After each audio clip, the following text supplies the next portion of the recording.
How's it going, everyone? This is Israel, your loan officer down here in Southern California. Today is January 27, 2021. Today has been a big day. Federal Chairman Jerome Powell spoke earlier today, and let's listen in to what he had to say. Again, we're not going to listen to the whole video. It's actually about an hour or so. I went ahead and just took the key points out of it. So again, let's just listen in.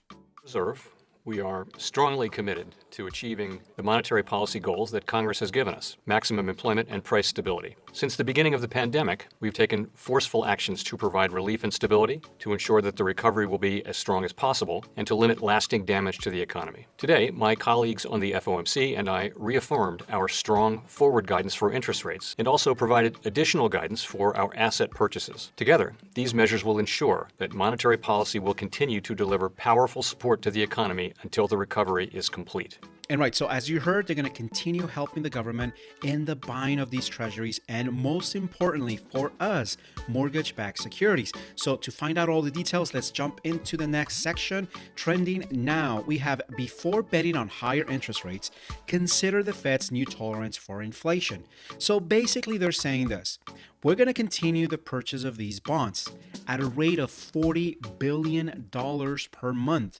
And in particular, the mortgage-backed securities.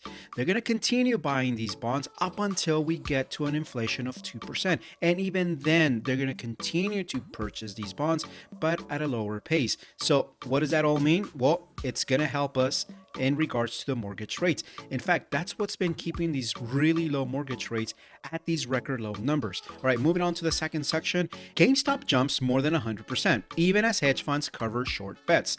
Scrutiny of rally intensifies. So if you were to purchase one of these stocks, each share would cost you around $380. Now, I don't know about you. I love video games. My son loves video games. And I think the last time we were at GameStop is when we were looking at the PS5. And guess what? We didn't purchase it through GameStop. We ended up just doing the purchase online. And well, as many of you know, GameStop specializes in two things: consoles and video games, and maybe a Mario Bro or some wacky toy out there. Other than that, everything else for the most part is video games. And again, my son, 80% of his video games, maybe 90% of them, he downloads them.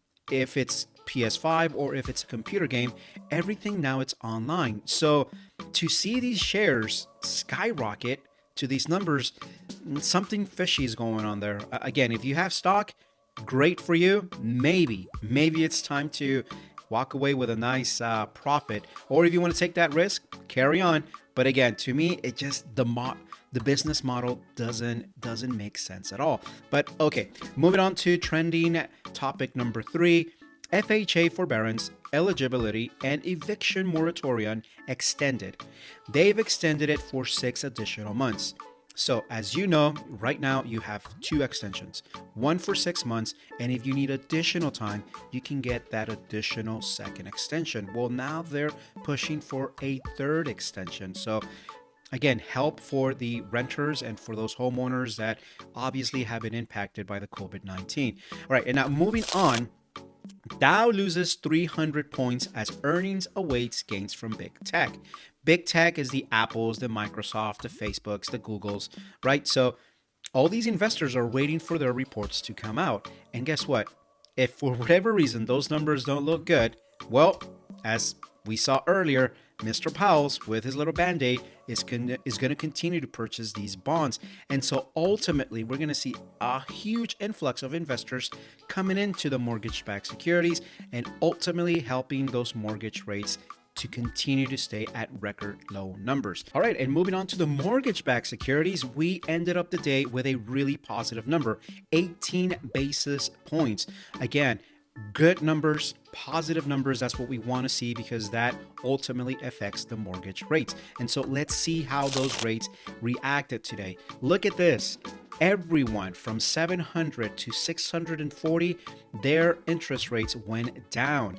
The only one that's keeping those rates probably at the same is the 740 FICO range. Not a lot of change, but again, if you were to look at the competition down here, which, mind you, they require you to have a 740 FICO score just to be able to offer you these rates.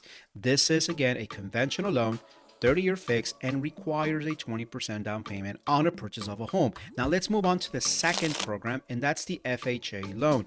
Same criteria, 30-year fixed. The only difference is that this only requires a 3.5% down payment. Same deal. Everyone between the 700s and the 640s saw great numbers. 740s, we're still offering you guys a 2.375. And again, pause the video, take a look at what the other banks are offering. The lowest, Quicken Loans 2.99, Citibank 2.65, US Bank 2.75, versus our 740 FICO score at 2.375. Really competitive numbers. All right, okay, guys, and to finalize this video, if you are thinking about purchasing a home, definitely take advantage of these really low interest rates.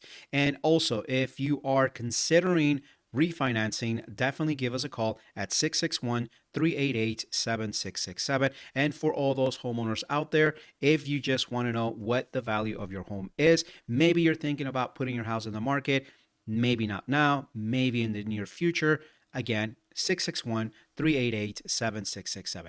Thanks again. May God bless our nation. May God bless you. And I'll see you guys on the next video. Take care. Bye-bye.